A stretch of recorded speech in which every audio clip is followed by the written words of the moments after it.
자, 그럼 먼저 신나게 돈 벌 수 있는 돈이 되는 이슈. 김원식 경제평론가와 함께 자세히 짚어보겠습니다. 네, 돈이 되는 이슈 많이 가져오셨을까요? 네, 가져오는 왔는데 만족하실지 모르겠습니다. 네, 한번 공개해 보겠습니다. 네. 이 한국은행에서 2023년 3월 소비자 동향 조사 결과를 발표를 했는데요. 앞으로 1년 동안 소비자 물가 상승률을 전망하는 일반인 기대 인플레이션율이 3%대 후반으로 떨어졌습니다. 어떻게 금리 인상이 통한 거라고 할 수 있을까요?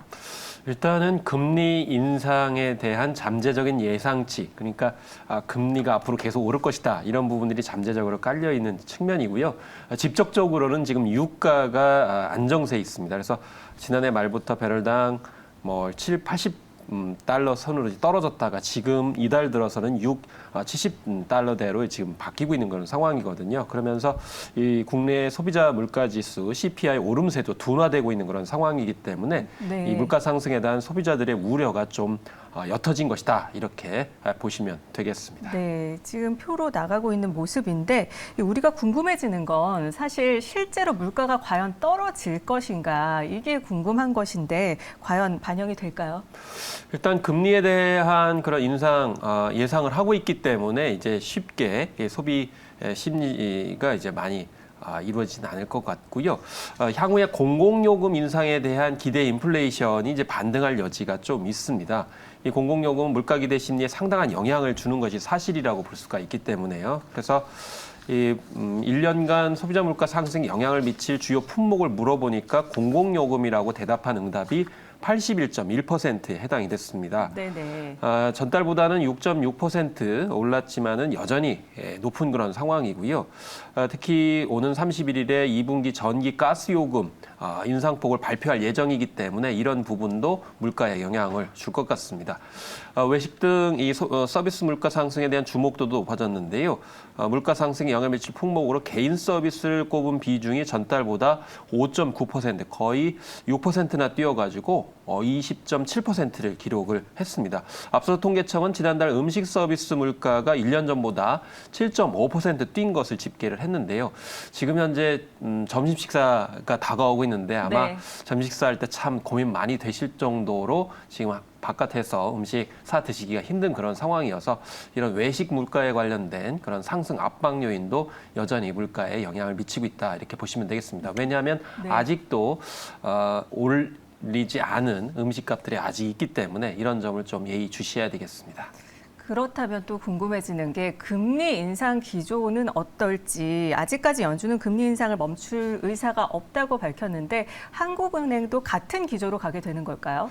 일단 3월 금리 수준 전망 지수를 120으로 2월보다 이 7%포인트 올라가지고 이 4개월 만에 상승 전환했거든요. 그래서 현재와 비교해서 6개월 후에 금리가 지금보다 오를 것이다라고 응답한 분들이 하락을 예상한 사람보다 많으면 이 지수는 100을 웃돕니다. 그러니까 120이기 때문에 금리가 오를 것이다라는 전망을 많이 하고 있는 것이고, 당연히 이제 한국은행도 거기에 부합할 것이다라고 이제 많은 분들이 전망을 하고 있다고 이렇게 보시면 되겠습니다. 네, 금리에 대한 얘기 해봤는데 이번에는요, 이 반도체 관련 이슈를 좀 짚어보도록 하겠습니다. 이 미국 반도체 지원금 심사가 좀 깐깐해진다, 이런 얘기가 나오고 있는데요. 어떤 점이 좀 강화되는 걸까요? 일단 엑셀 파일 형태로 내라, 이렇게 얘기를 했어요.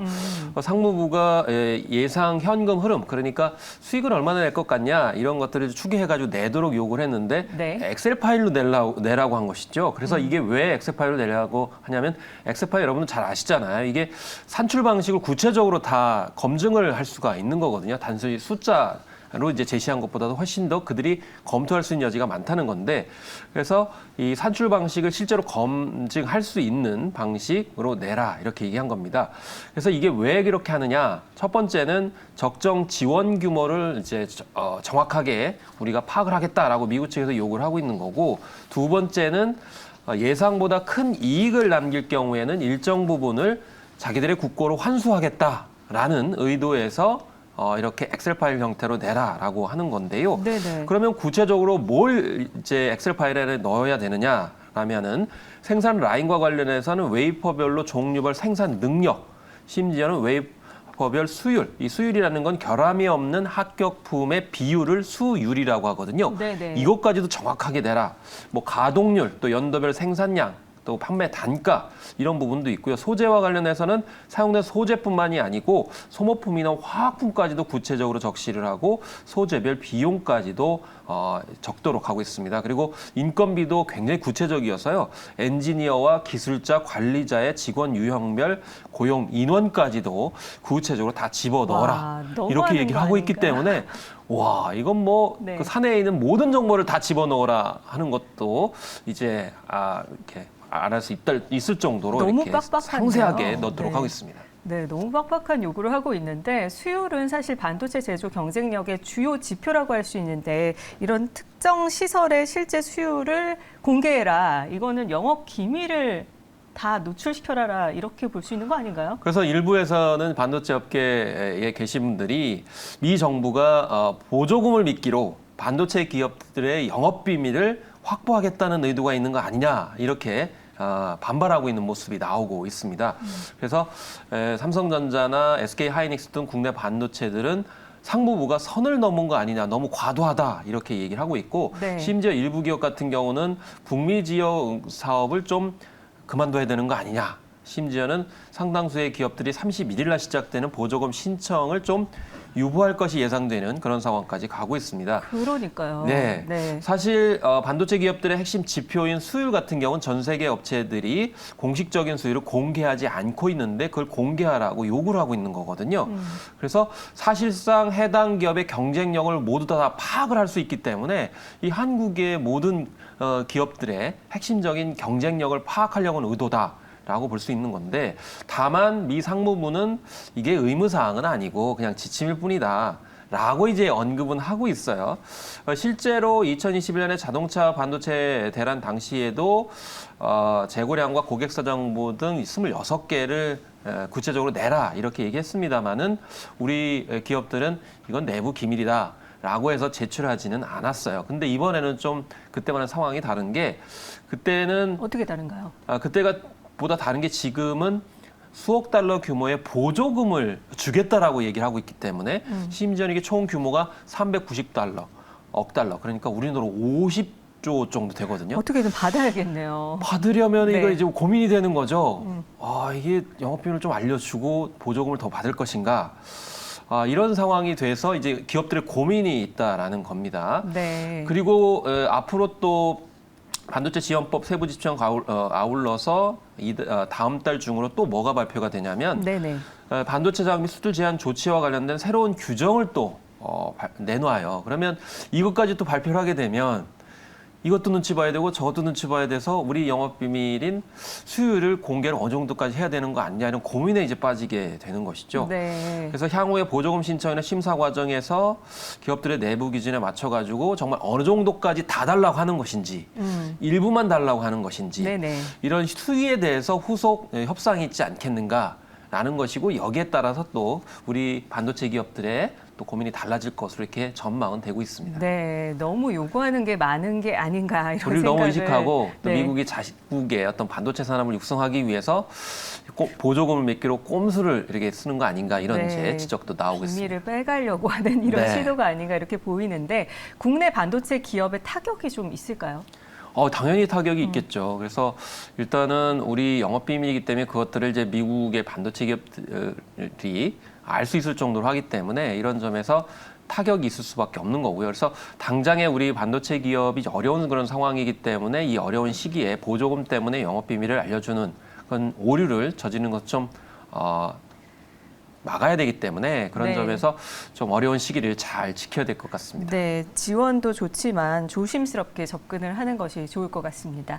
자, 이번에는 셀트리온 이야기를 해볼까 하는데요. 어제 셀트리온 주주총회가 있었습니다. 이 서정진 회장의 공식 복귀 자리라서 더욱 관심이 뜨겁게 모아졌는데 4시간 동안 거의 뭐 서정진 회장의 동무되었다 이런 평가가 나올 정도였습니다. 이 셀트리온 주주총회 핵심이 과연 뭔지 여기에 대해서 좀 듣고 싶은데요. 사실 핵심은 이제 서정진 회장이 사내 이사 겸 이사회 공동의장으로 이제 공식 선임되는 것이 가장 컸고 또 본인의 어떤 포부를 이제 밝히는 것 이런 것이 지금 현재 셀트리온을 둘러싸고 있는 불확실성에 대한 해소 이런 부분에서 이제 중요한 자리였다고 볼 수가 있겠고요.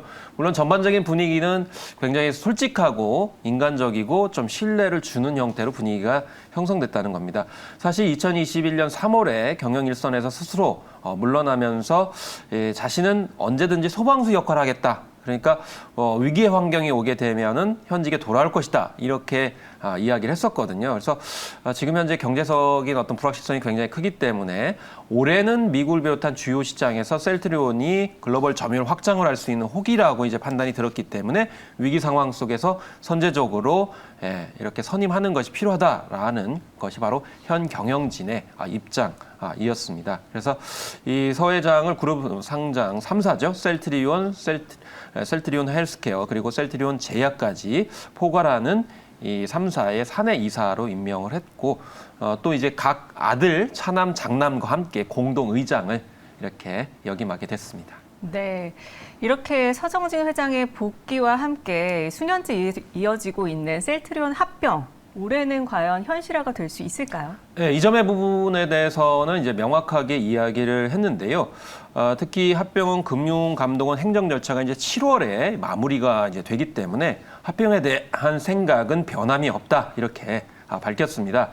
다만 지금 합병에 대한 준비는 다 마치고 있는 그런 상황인데 금융시장 환경이 좀 좋지 않잖아요. 그렇기 때문에 시장이 좀 안정화되는 것을 봐서 연말쯤에는 계획대로 합병에 들어갈 것이다 이렇게 밝히고 있습니다. 그리고 이제 국내 합병뿐만이 아니고 이제 해외 합병권도 굉장히 중요한데 해외 합병 특히 이제 글로벌 기업 인수 M&A를 하겠다 이렇게 밝혔어요. 구체적으로는 미국의 박스 인터내셔널 사업 부분과 관련해 가지고 구체적으로 바이오파마 솔루션 사업부 인수합병 참여 여부를 검토하고 있다 이렇게 밝히고 있거든요. 네네. 이 바이오파마 솔루션 사업부는 의약품 위탁 생산을 맡고 있는 셀트리온과 시너지 효과를 낼 수 있다. 그래서 인수합병 규모가 한 40억 달러 정도 될 것으로 이렇게 예측을 하고 있기 때문에 국내 합병권과 이 국외 합병권이 성사되게 되면 셀트리온 같은 경우는 좀 더 실적 전망이나 결과가 좋을 것으로 이렇게 예측이 되고 있습니다. 네. 자, 이번에는 에코프로를 또 살펴보고자 하는데요. 에코프로 그룹주가 주가 급등으로 시장의 주목을 톡톡히 받고 있는데 대규모 채용에 나선다고 하죠. 사실 우리나라가 지금 2차 전지 시장에서 중국과 경합을 굉장히 크게 벌이고 있는 그런 상황이고요. 그 선두주자 중에 하나가 바로 에코프로 그룹입니다. 작년에 800여 명을 채용을 했는데 올해는 또 다시 1000여 명을 채용하겠다. 이미 3000여 명이 근무를 하고 있는 상황인데 이 2차 전지와 친환경 사업 분야의 인력난이 있는 상황 속에서 계속 이렇게 채용을 하고 있습니다. 근데 올해 같은 경우는 이제 헝가리와 북미에 진출할 것을 예상을 해가지고 1000명 정도의 채용 계획을 세우겠다 이렇게 밝히고 있거든요. 네. 특히 우리나라 같은 경우는 지금 중국보다도 훨씬 더 유럽과 북미에 적극적으로 현지 생산 기지를 이제 구축하고 있는 그런 상황이 되겠습니다. 물론 공채를 하는 인력들은 당장에 바로 유럽이나 미국에 가는 건 아니고요. 지주사를 비롯해서 2차 전지 양극 소재 기업인 에코프로 BM이라든지 또 에코프로 EM 그리고 에코프로 HN 등 우리 국내 기업에서 이제 일종의 훈련과 트레이닝을 받은 다음에 향후에 유럽과 북미로 이제 진출할 인력으로 갈 가능성이 높다고 보시면 되겠습니다. 네, 말씀해주신 대로 에코프로 그룹이 이제 유럽의 양극재 공장까지 조성을 하면서 글로벌 인재까지 충원한다 이런 소식이 나오고 있는데 본격적으로 유럽 시장을 공략하는 거라고 볼 수 있을까요? 이게 네. 에코프로 실적에도 도움이 될지. 일단 지금 현재 에코프로 비엔 같은 경우는 헝가리에 이제 생산 기지를 구축하고 있는데요.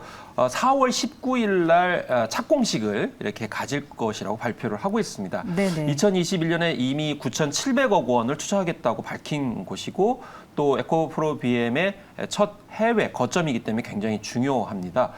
실제로 포항과 똑같은 형태의 폐 배터리까지 재활용할 수 있는 그런 시스템을 구축하겠다 이렇게 밝히고 있는데 이 내부적으로는 2027년까지 약 양극재 생산 능력을 한 71만 톤으로 확대를 해가지고 매출액 한 30조 원까지 끌어모으겠다 이렇게 얘기를 하고 있거든요. 네네. 그렇기 때문에 2027년이니까 당장에 뭐 올해 내년 이게 아니고 장기적인 관점에서 매출액을 견인하겠다 이렇게 얘기를 하고 있기 때문에 그런 점에서 좀 장기적인 관점으로 이 기업을 좀 주목하시는 게 좋겠고요.